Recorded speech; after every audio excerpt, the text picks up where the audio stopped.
오늘은요, 대표님들이 가장 답답해하시는 3가지에 대한 이야기를 좀 해보려고 해요. 그래서 저랑 이야기를 하시면 아마 속이 좀 풀리실 겁니다. 첫 번째 답답한 점은 투자 유치입니다. 뉴스를 보시면 스타트업들이 몇십억, 몇백억씩 투자를 받았다고 할 때 와, 대단하다. 나는 어떻게 투자 받지? 이런 생각 많이 드시죠. 성공한 선배 스타트업처럼 투자를 받으려면 어떻게 해야 될까요? 사실 답은 심플합니다. 돈을 잘 벌 것 같으면 됩니다. 응? 너무 당연한 거잖아요. 맞아요. 너무 당연한 건데 사실 대표님들께서 돈을 잘 벌 수 있습니다 라기보다는 우리 아이템 정말 열심히 만들었고 국내 최초고 제일 잘났어 라고 하세요. 사실 돈보다는 아이템에 집중해서 이야기를 많이 하십니다. 투자자들 입장에서는 아이템 얘기만 자꾸 하니까 너무 답답하신 거죠. 그렇다면 돈을 잘 벌 수 있습니다 라는 이야기는 어떻게 하면 좋을까요? 집중! 3가지 요소를 이야기해 주셔야 됩니다. 어떤 걸까요? 자, 이 3가지는 바로 시장 검증, 수익 회수, 그리고 리스크 대응 방안입니다. 포켓컴퍼니가 수많은 대표님들을 만나오면서 이 3가지가 다 담겨있는 투자 제안서는 사실 많지 않았습니다. 그래서 대표님께서도 이 3가지가 담겨있는지 꼭 점검을 해보셔야겠죠? 1번, 시장 검증은 시장 조사 수준이 아니에요. 구글이나 네이버에서 우상향하는 그래프를 리서칭 하시면서 우리 아이템도 성공할 수 있다 이렇게 이야기를 많이 하십니다. 하지만 리서칭한 내용을 알려주는 수준에서 그치면 의미가 없겠죠. 성장하는 시장 모멘텀에서 지금까지 얼마나 검증을 했고 그리고 투자가 들어오면 얼마나 돈을 더 벌 수 있는지 이런 것들을 알려주셔야 합니다.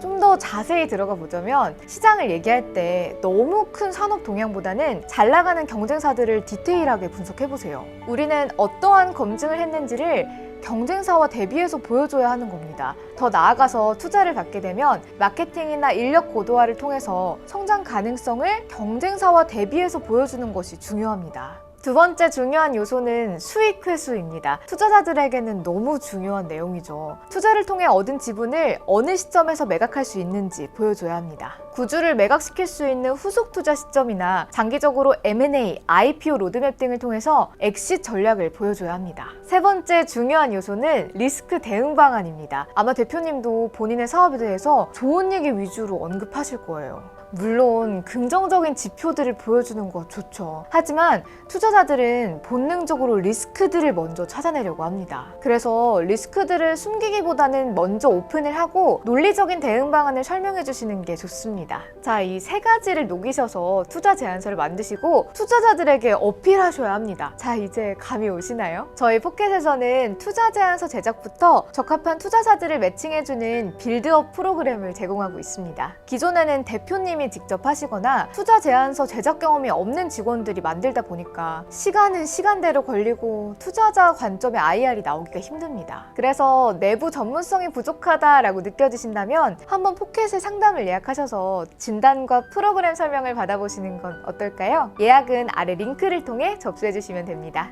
아직 안 떠나셨죠? 제 이야기가 유익하셨나 보네요. 그러면 다음 이야기도 이어가 보도록 하겠습니다. 다음은 마케팅입니다. 제가 여기서 질문 하나를 드려볼게요. 마케팅에서 제일 중요한 게 뭘까요? 채널? 콘텐츠? 디자인? 모델? 물론 이것들도 중요하지만 가장 중요한 건 고객을 바라보는 관점입니다. 고객을 바라보는 관점은 아이템의 셀링 포인트들 중에서 경쟁사 대비 유니크한 포인트가 되어야 합니다. USP 들어보셨죠? 고객들이 다른 아이템에서 느끼지 못했던 USP를 대표님의 아이템에서 느끼고 니즈 해결에 돈을 내게 하는 것이 마케팅입니다. 하지만 너무 초기여서 USP가 부족하다면 어떻게 해야 될까요? 대표님이 갖고 있는 매력들 중에서 재화 가치로 전환할 수 있는 셀링 포인트들을 녹여내야 합니다. 예를 들자면 어떤 대표님은 과외 매칭 서비스를 한다고 하셨는데요. 비대면 서비스?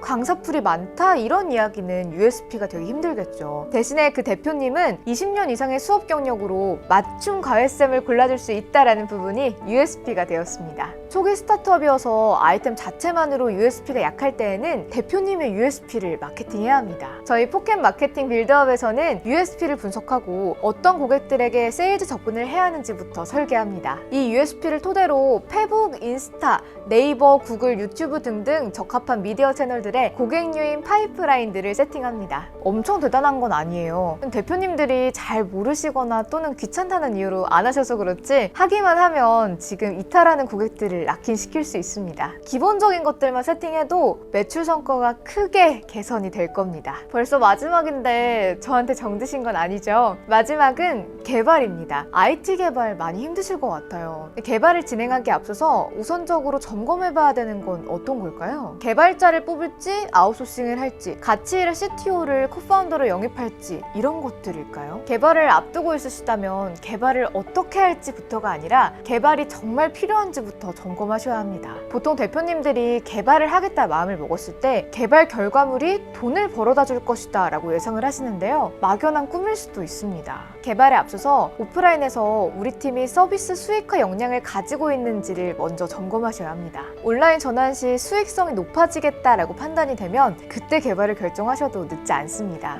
만약에 대표님 팀이 해당 분야에 대한 경험이나 전문 지식이 없다. 그런데 아이디어 하나만으로 어플이나 플랫폼을 개발하겠다. 이런 경우에는 저는 말리고 싶습니다. 물론 무조건 안 된다 이건 아니지만 정말 낮은 확률입니다. 운영 역량이 없는 온라인 개발은 껍데기에 불과할 수 있습니다. 이 점검을 통과하고 나서 지금 개발을 해야 되는 시점이다 라고 판단이 되신다면 그 다음은 예산을 점검해 보셔야 합니다. 포켓컴퍼니 IT 개발 빌드업 프로그램에서는 기획부터 UI UX 디자인, 개발, 마케팅 등 전범위 프로세스를 올인원으로 구축할 수 있습니다. 어떠셨나요? 지금까지 투자 유치, 마케팅, IT 개발 이렇게 세 가지 답답한 점들에 대해서 쭉 이야기를 해봤는데요. 해소가 조금 되셨나요? 좀 더 맞춤화된 진단과 빌드업이 필요하시다면 아래 링크를 통해서 포켓컴퍼니에 한번 놀러와 주세요. 대표님만을 위한 빌드업 프로그램을 설계해드리겠습니다.